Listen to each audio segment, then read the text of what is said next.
अच्छे ग्लोबल संकेतों से बाजार में गैप अप के साथ शुरुआत। निफ्टी 25,000 के ऊपर टिकने में कामयाब। बैंक निफ्टी में भी रौनक। मिड कैप और स्मॉल कैप आज भी कर रहे हैं out perform.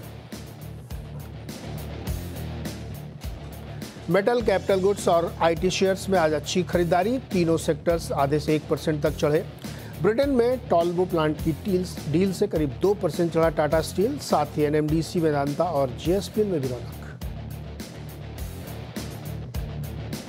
Bajaj housing finance के रिकॉर्ड तोड़ सब्सक्रिप्शन से एनबीएफसीज में जोश। 3% उछले एलएनटी फाइनेंस और एलआईसी हाउसिंग फाइनेंस। साथ ही कैनफिन होम्स, चोला और श्रीराम फाइनेंस में भी तेजी।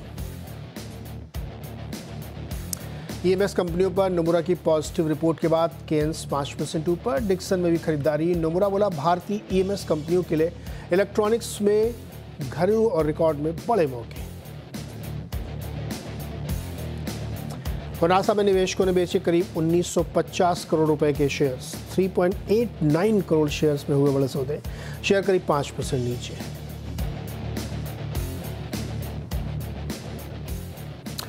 और आज आपके सवालों के जवाब देंगे राजेश सातपुते जी। देखते पहले मार्केट किस समय ताज़ा हाल क्या है। तो लगभग 90 पॉइंट मजबूती के साथ निफ्टी जो है 25,000 के ऊपर टिकने में कोशिश कर रहा कामयाब होने की। बैंक निफ्टी भी 100 पॉइंट ऊपर है। लेकिन मिड कैप की रौनक कल भी बहुत अलग थी, आज भी बहुत है। 400 पॉइंट से ज़्यादा की मजबूती मिड कैप इंडेक्स में। इसी वजह से एडवांस डिक्लाइन यानी बढ़ने घटने वाले शेयर्स की संख्या में बढ़ने वालों की संख्या काफ़ी ज़्यादा है यहाँ पे। और ग्लोबल संकेत चूँकि अच्छे थे, थोड़े से वहाँ पे राइवल दिखे, तो आईटी शेयर्स में एक मजबूत तेज़ी देखने को मिल रही है। और अभी बहुत सारे अलग अलग पॉकेट्स, अलग अलग स्टॉक्स हैं जहाँ पे मजबूती। हाउसिंग फाइनेंस में सभी हेडलाइंस में हमने बताया कि बजाज फाइनेंस को हिस्ट्री का सबसे ज़्यादा किसी आईपीओ के हिसाब से सब्सक्रिप्शन मिला है। उसका फ़ायदा पूरे सेक्टर में जा रहा है और उसकी लिस्टिंग शायद नेक्स्ट वीक मंडे को होगी, तो उस पर भी नज़र बनी रहेगी यहाँ पे। राजेश जी, निफ्टी 25,000 के ऊपर टिकने की कोशिश कर रहा है, क्या आप लॉन्ग करेंगे? I think first of all good morning Neeraj ji. Neeraj ji, मुझे लगता है कि निफ्टी 25,000 के ऊपर मेंटेन करने की कोशिश कर रहा है। और मुझे लगता है अगर आप प्योर लेवल्स की बात करें तो निफ्टी जब तक 24,900 के ऊपर रहेगा तब तक पूरे चांसेस है कि यहाँ से एक शॉर्ट कवरिंग आए। बशर्ते लार्ज कैप थोड़ा इसमें कंट्रीब्यूट करे, रिलायंस थोड़ा सा सेटल हो जाए, तो ओवरऑल जो स्ट्रक्चर बन रहा है सेक्टर वाइज भी कि लगता है कि शॉर्ट कवरिंग आनी चाहिए। लेकिन 24,900 इसे याद रखें। 24,850 के स्टॉप लॉस के साथ अगर आपका लॉन्ग है तो बने रहे। मुझे लगता है अगर निफ्टी 25,100, 25,150 का क्लस्टर निकाले, फिर मुझे लगता है ये 25,350, 25,400 तक का स्विंग देगा। स्लाइटली पोजिशनल व्यू है। मोटा मोटी देखें तो निफ्टी 25,000 के आसपास फिलहाल कंसोलिडेट हो रहा है। ओके, चलिए कुछ सवाल लेते हैं, फिर बीच बीच में हम लोग मार्केट की भी चर्चा करते रहेंगे। पहला सवाल फराज हुसैन भोपाल से जुड़ रहे हैं हमारे साथ। फराज, बताइए क्या सवाल है।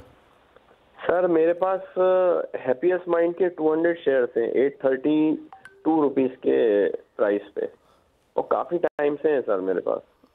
कितने समय से? सर हो गए अराउंड, ये जब इनके प्रोमोटर ने अपना हिस्सा सेल किया था उस टाइम लिए थे सर। एक बार एवरेज भी किया मैंने। एवरेज के बाद ये प्राइस आ रहा है आपका? जी सर। फंस गए आप।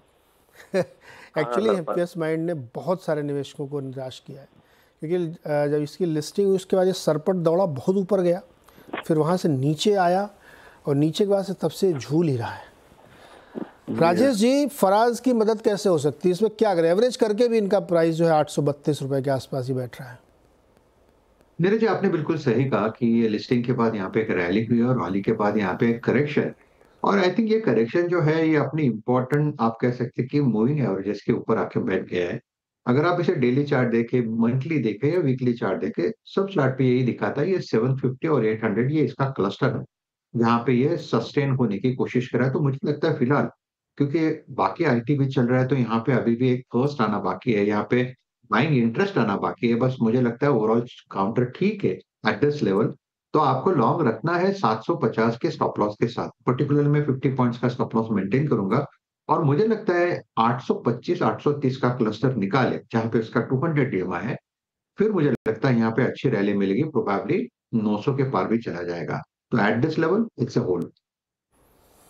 करंट लेवल पे अच्छा 900 चला जाए तो फिर बेच दें? तो फिर बेचना ही पड़ेगा ना। देखिए, एक स्ट्रैटेजी हम रखेंगे कि इस स्टॉप लॉस के साथ रखना है, और अगर वो स्टॉप लॉस हिट होता है तो फिर आपके पास ऑप्शन क्या बनेगा। तो आई थिंक एक स्ट्रैटेजी रख के काम करें तो ज्यादा बेटर होगा, क्योंकि ये मार्केट, देखिए, अगर आईटी पूरा चल रहा है और हैप्पीएस्ट माइंड नहीं चल रहा, तो इसका मतलब क्या होता है कि इसमें अभी वो रिलेटिव स्ट्रेंथ नहीं है। तो अगर आईटी में करेक्शन आएगा और हैप्पीएस्ट माइंड में प्रेशर आएगा, तो वो उल्टा भी जा सकता है। तो one needs to be little careful, stop loss के साथ ही बने रहे। ओके, तो फराज स्टॉप लॉस के साथ बने रहिए, और जो जो स्टॉक ना बहुत लंबे समय तक आपको दुखी कर दे, उससे बेहतर है कि जब ऊपर जाए तो निकल ही लीजिए ना। बहुत सारे ऑप्शन हैं, दूसरे में किसी में देखिएगा। चलिए नेक्स्ट क्वेश्चन लेते हैं। हमारे साथ है प्रशांत, डॉक्टर प्रशांत नागपुर से। डॉक्टर साहब बताइए क्या सवाल है आपका। Sir good morning. सबसे पहले तो थैंक यू मुझे Good morning, अपॉर्चुनिटी sir. देने के लिए, और आपका सीएनबीसी आवाज के हिंदी जो है, इनके ओपिनियन और व्यूज काफी अच्छे होते हैं। मैंने तो बहुत आपका बहुत ग्रुप का नाम धन्यवाद, भी दे sir. दिया सर। आपके ग्रुप का नाम हवन दे दिया। H for Harshala madam, A for Ashish sir, V for Virendra ji, A for Anuj sir, N for Neeraj ji. ये हवन ग्रुप काफी अच्छा है, इनके ओपिनियन काफी अच्छे होते हैं और काफी अच्छे लगते हैं, और रियल होते हैं, रियलिस्टिक नहीं आते। वेरी तो नाइस, मेरा हवन question, sir, ग्रुप ये रख है। दिया इसका नाम। मैंने सर आईटीआई के शेयर लिए हैं, 8,000 शेयर है मेरे, 309 पे, एक डेढ़ महीना पहले। तो 309 पे लिए। Yes sir. Rajesh ji, doctor साहब के शेयर जो है ना अभी इस भाव से थोड़े नीचे आ गए हैं, जी, तो क्या ये मुनाफा देंगे डॉक्टर साहब को? नीरज जी, देखिए, चार्ट देख के तो लगता है देना चाहिए, क्योंकि जब तक इसमें देखिए 310 315 ये इसका एक रेजिस्टेंस था। अब डेली चार्ट पे देखे तो, और वहां से घटा 200 डीएमए तक। 200 डीएमए कहाँ पे बैठता है इसका? 280। तो द पॉइंट इज, जब तक ये 280 के ऊपर मेंटेन करता है, और सबसे बड़ी बात है, अभी तक एक बार भी ये 200 डीएमए को इसने तोड़ा नहीं है, तो उस लेवल के आसपास से फिर से बाइंग में ही आता है। तो मेरे हिसाब से आईटीआई 280 के ऊपर अभी भी बाय बनेगा। सामने जैसे कहा कि 310 315 ये इसका एक पहला रेजिस्टेंस है, एक पहला पड़ाव है। अगर इस लेवल को सरपास करता है तो मुझे लगता है 350 तक का मूव मिलेगा। तो काउंटर अच्छा है। फिलहाल आप कह सकते हैं कंसोलिडेशन जोन में है, अबाउट 200 डीएम। तो होल्ड करके रखें आराम से। यस यस, जी जी जी जी, इट्स अ होल्ड। और 350 पे बेच दें। 350 के आसपास हम बैठे ही है ना यहाँ पे। एक बार कॉल करके पूछ लीजिए कि कुछ नया टारगेट मिलता है क्या। हाँ नहीं ठीक है, तो डॉक्टर साहब आप रुकिए, इसमें 350 तक जाने की संभावना बन रही है। 350 के आसपास एक बार फिर से हम लोग कोशिश करेंगे आपसे बातचीत हो जाए, थैंक तो यू। उस समय अगर बेचना है या रुकना है। और बहुत शुक्रिया हवन ग्रुप बनाने के लिए आपका, बहुत बहुत शुक्रिया सर। Thank you. जी, चलिए नेक्स्ट क्वेश्चन है हमारे साथ मुकेश सियाल का फरीदाबाद से। मुकेश जी नमस्कार, बताइए। नमस्कार Neeraj ji, and belated happy birthday to you. Thank you Mukesh ji, thank you, बहुत बहुत शुक्रिया और आपका। सतपुते साहब को भी नमस्कार। नमस्ते। अच्छा, मेरे पास में कोरोना टाइम के 50 ब्रिटेनिया है 2250 पे, तो और 6 महीने क्या करूं? अरे आपको ये इस समय ऐसा लग रहा होगा कि उस समय हमने 50 ही क्यों लिए, 200 क्यों नहीं ले लिए? सर मेरे को क्या पता था 5 साल के बाद में ऐसा हो जाएगा। तो अब लग रहा होगा ना, उस समय थोड़ी लग रहा सही होगा। बात है, वो तो सही बात है, ऐसा ही होता है सर। बाद में फीलिंग होती है अरे यार गलती हो गई, थोड़ा ज़्यादा लेते। बहुत अच्छी क्वालिटी का शेयर है। Best time, patience is the best thing in share market. Agree, बहुत अच्छी क्वालिटी की कंपनी है, बहुत ही शानदार प्रदर्शन इसने दिखाया है। अब राजेश जी से पहले राय लेते टेक्निकली। राजेश जी, ब्रिटानिया 2250 में खरीदा था, 6000 के ऊपर ट्रेड कर रहा है। नीरज जी, देखिए, मुझे लगता है कि this is one of my most favourite counter and most favourite sector. मुझे सब अच्छा लगता है, HUL, ब्रिटानिया, डाबर, और ये पुराने हैं और पता है कि इसका मुंह कैसे बनेगा। तो वो एक कॉन्फिडेंस मिलता रहता है कि इसमें जब भी इसमें टेक्निकल ब्रेकआउट्स आते हैं तो समझता है कि ओके, ये चलेगा कि नहीं चलेगा। और जनरली ये टेक्निकल्स को रिस्पेक्ट करने वाले काउंटर्स है, तो इसमें एक कन्विक्शन ज्यादा स्ट्रांग होता है। देखिए, ब्रिटानिया के अगर आप चार्ट देखें तो फिलहाल ये 6000 के ऊपर, स्विंग ट्रेडिंग की बात करें तो 6000 के ऊपर इसने बाय दिया है। पोजिशनल ट्रेडिंग की बात करें तो 5900 के ऊपर जब तक मेंटेन करेगा तब तक कोई दिक्कत नहीं है, जहां पे उसका 10 डीएम आता है। तो आप कह सकते हैं 6000 से लेके 5900 ये इसका क्लस्टर ऑफ सपोर्ट है। और सामने मुझे लगता है पूरे पूरे चांसेस है कि एक बार के लिए 6400 6500 लगाएगा। अभी भी मैं यही कहूंगा, काउंटर में कहीं वीकनेस नहीं है। कहीं साइन नहीं है कि यहाँ पे आप सेल करें। ओवरबॉट होता है, कंसोलिडेट होता है, तो ओवरबॉट के टाइम ये टाइम वाइज करेक्ट करता है, ये इसमें बड़ी बात है। तो दैट सिंपली शोज कि ये काउंटर अभी भी सेल साइड का काउंटर नहीं है। आपको इसमें बने रहना है।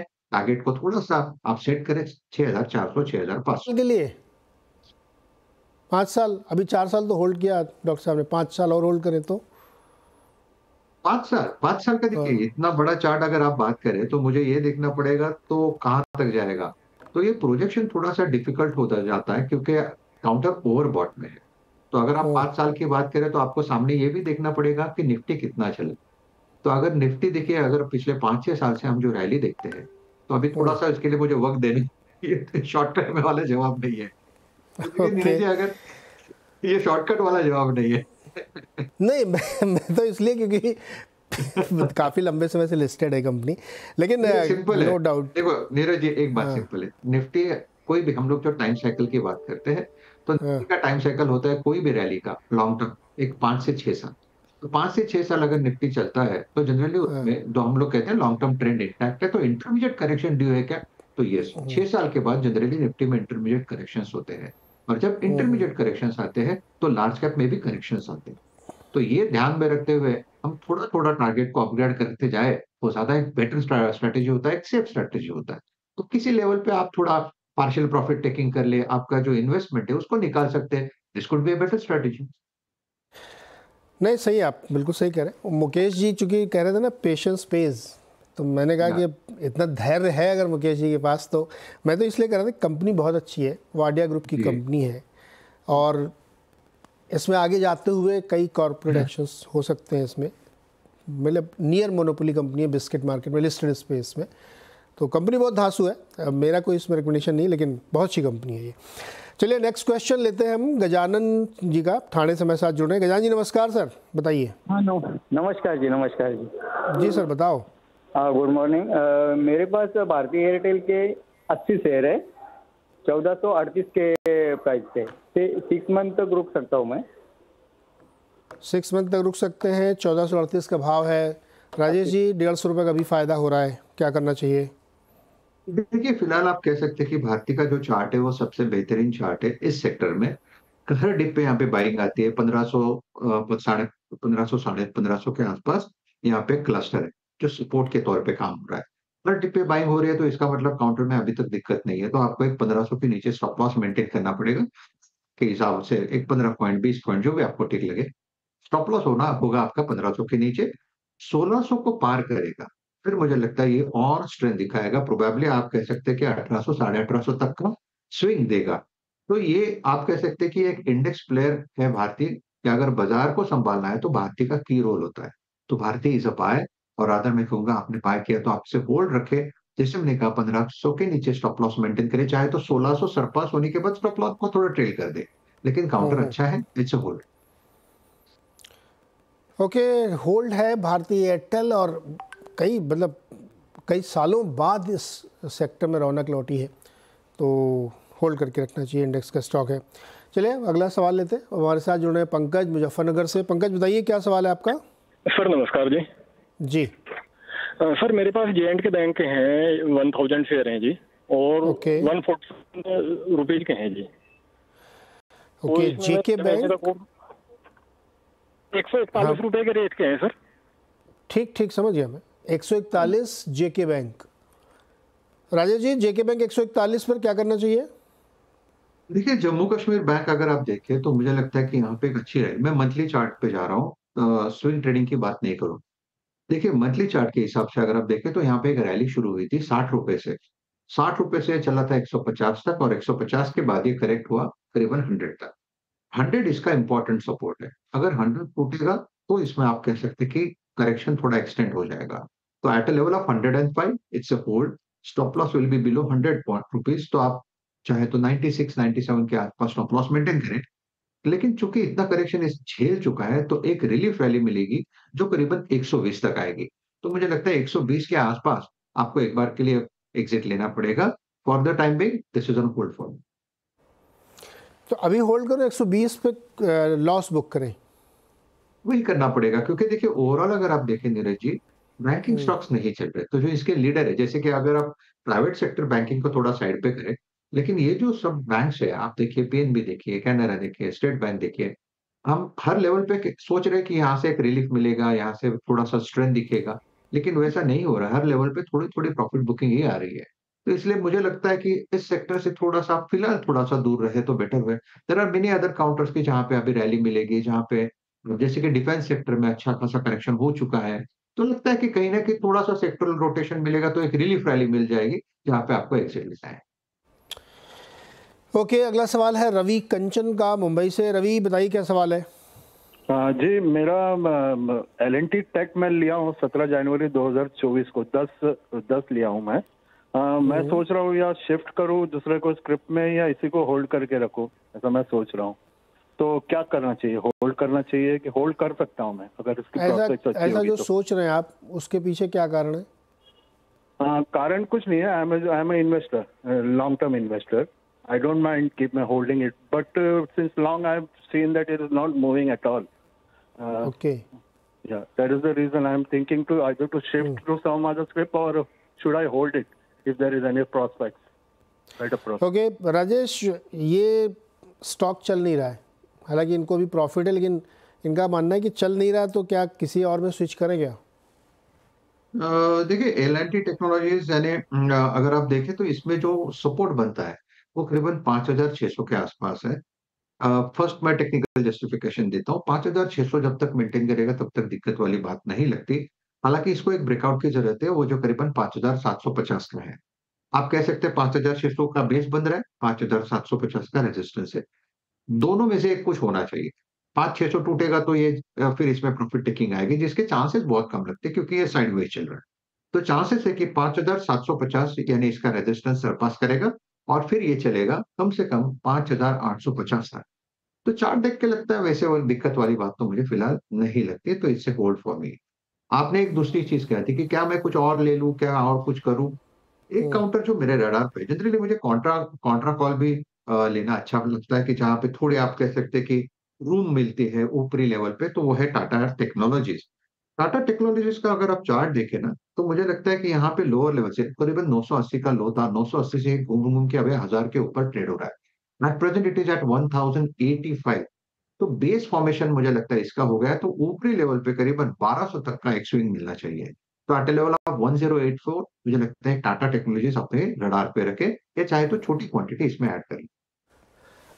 ओके, अगर शिफ्ट ही करना है तो टाटा टेक में कर सकते हैं, और टाटा और एल&टी टेक अभी फिलहाल के लिए होल्ड है। छोटा सा एक ब्रेक लेते हैं राजेश जी, यहाँ पे लौट के आएंगे तो कुछ और सवाल लेते हैं। स्वागत है एक बार फिर से आपका ट्रेडर्स हॉटलाइन में। इस बीच मिड कैप पे देखें तो और अच्छी रैली बन गई है, वो 350 पॉइंट के आसपास ऊपर मजबूत देना। ब्रॉडर मार्केट में आप देखेंगे तो बहुत सारे स्टॉक्स में अच्छी तेज़ी बन रही है। इंजीनियर्स इंडिया लिमिटेड 6% ऊपर हो गया इस वक्त, और हटको में 2-2.5% की मजबूती बनती हुई दिख रही है यहाँ पे। चलिए और सवाल लेते हैं। अगला सवाल है विनय का, दिल्ली से। विनय बताइए क्या सवाल है। Good morning sir. Good morning sir, मेरे पास एनएमडीसी के 950 शेयर्स हैं 8431 के रेट पे, कोविड टाइम के हैं। एंड मैंने शेयर ने 270 का हाई भी देखा है, नाउ इट्स अराउंड लाइक 206 208। तो सर इससे ये पूछना था कि मतलब कि क्या करना है, मेरा होराइजन 9 मंथ्स टू 15 मंथ्स का है। ओके, 9 से 15 महीने का नज़रिया और 84 रुपये की खरीद है, तो एंट्री तो बहुत ही सही है। राजेश जी क्या करें इसमें, होल्ड करें क्या? 210 पे चल रहा है, लेकिन 270 का भाव भी देखा है इन्होंने। देखिए नीरज जी, मुझे लगता है क्योंकि उनकी एंट्री अच्छी है और काउंटर जो ऊपरी लेवल से ऑलरेडी अच्छा खासा घटा है, तो जो एक्सपेक्टेड करेक्शंस होते हैं, जो करेक्टिव स्विंग्स होते हैं, आई थिंक ये अपने एक लोएस्ट लेवल के पड़ाव पे खड़ा है। 200 से लेके 190 मुझे लगता है ये इसका एक बाय जोन है। अगर इस लेवल के आसपास आएगा, क्योंकि हमने ओवरऑल देखा है मेटल सेक्टर वीक है, मैं ऐसा नहीं कहता कि मेटल सेक्टर स्ट्रांग है, बारिंग फ्यू, लेकिन एनएमडीसी मुझे लगता है जब तक ये 190 200 ये डिप मिलेगा, आई थिंक वो बाय जोन में चला जाएगा। तो इस लेवल पे तो डेफिनेटली मुझे लगता है आपको लॉस, या रादर मैं कहूंगा कम प्रॉफिट बुक करने की जरूरत नहीं है, क्योंकि आपका होराइजन भी 1 साल के हिसाब से है, 9 महीने से लेके 1 साल। तो आप इसमें बने रहे, प्रोबेबली आपको थोड़ा पेन झेलना पड़ेगा, लेकिन इवेंचुअली यहाँ से रैली, यहाँ से मुझे लगता है ये फिर से संभलेगा। 240 250 ये इसका पहला गेट होगा, रेजिस्टेंस होगा। जहाँ पे आपको एक बार के लिए फिर से रिव्यू लेना पड़ेगा। ओके 240-250 के आसपास एक बार रिव्यू करिएगा। खाली इसमें एक एडअप कर देता हूँ, फंडामेंटली जो मेटल प्राइसेस है ना वो बहुत सिक्लिकल है, और आयरन ओर की कीमतें बहुत इंटरनेशनली मार्केट में सप्रेस हुई हैं, गिरी हैं। इसीलिए चाइना डंपिंग कर रहा था, उससे बहुत सारी डंपिंग की खबरें भी आ रही हैं कि उसमें ड्यूटी लगाई गई है। तो ये थोड़ा ध्यान रखिएगा आप, और रिव्यू बीच बीच में करते रहिएगा। संतोष कुमार पटेल हमारे साथ जुड़ रहे हैं जबलपुर से। संतोष जी सवाल पूछिए। सर नमस्कार सर। जी सर मेरा सवाल है अडानी पावर्स को लेके। सर इसको मैंने 2-3 महीने पहले खरीदा था, 712 रुपए के रेट पे खरीदा हुआ है। और सर ये अभी मेरे पास 25 शेयर है सर। तो सर इसमें अभी क्या करना चाहिए? अभी तो रेट काफ़ी डाउन हो गया है, तो अभी मैं इसको बेच के निकल जाऊं कि और इसमें बाय कर सकता हूं? क्या करना चाहिए सर, यही जानना चाहता हूं। और एक हिंद कॉपर है सर मेरे पास, इसके 50 शेयर है मेरे पास, जिसका मेरे पास 351 रुपये एवरेज करते करते हुआ है। नहीं तो पहले तो 400 में लिया था मैंने, पहले जो फर्स्ट शेयर लिया था उसको एवरेज करते करते अभी मेरे पास 351 रुपये का प्राइस है। तो सर इसका क्या करना चाहिए? 2 शेयर है जो काफ़ी चिंता में डाल रहे हैं मुझे।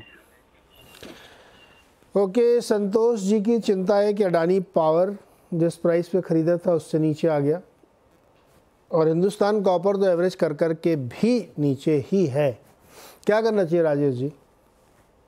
देखिए नीरज जी, मैंने जैसे कि अभी मैंने बात की जब मेटल सेक्टर की तो मैंने कहा कि barring few metal counters which are looking good on the chart, तो उसमें से एक हिंदुस्तान कॉपर है। हालांकि इसमें अगर आप देखें तो एक दायरा है, 300 का सपोर्ट है इसमें, और ऊपर में रेजिस्टेंस बनता है करीबन 320 का। मुझे लगता है अगर हिंदुस्तान कॉपर 320 के ऊपर चला जाएगा तो यहाँ पे रैली मिलेगी 340 से लेकर 345। तो हिंदुस्तान कॉपर आप कह सकते हैं कि मेटल सेक्टर में 1 नॉच बेटर लगता है। तो 300 के नीचे स्टॉप लॉस रखे और होल्ड रखे।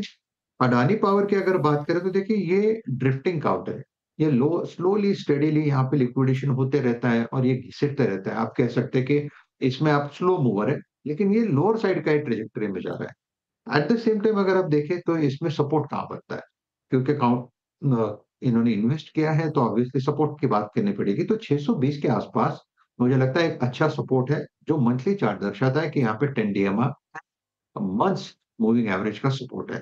तो 620 के नीचे ये इमीडिएट जाना नहीं चाहिए। अगर आप उसको थोड़ा और खींचे तो 610 पे इसका 200 डेज बनता है। तो 620 610 ये कहीं ना कहीं ये जो करेक्शन है ये अपने क्लस्टर पे आके बैठ गई है। तो मुझे लगता है 600 के नीचे का स्टॉप लॉस मेंटेन करें, फिलहाल आप होल्ड रखें। अगर यहाँ से संभलता है तो 700 तक का मूव मिलना चाहिए, जहां पे एक बार के आप कॉल करके रिव्यू कर सकते हैं, लेकिन this is not level to exit your position. 610 याद कर लीजिए आप संतोष जी, क्योंकि वो 200 DMA है, वो अगर टूट गया तो स्टॉक और गिर सकता है। तो 610 क्या इसमें बाइंग करना चाहिए अभी कि नहीं करना चाहिए? नहीं, बाइंग क्यों करोगे? जब 200 DMA के पास पहुंच रहा है तो बाइंग तो वैसे भी गिरते हुए स्टॉक पे बहुत ज़्यादा एवरेजिंग नहीं करनी चाहिए जी, क्योंकि आपको व्यू गलत हो रहा है और आप प्राइस सही करने की कोशिश कर रहे हो।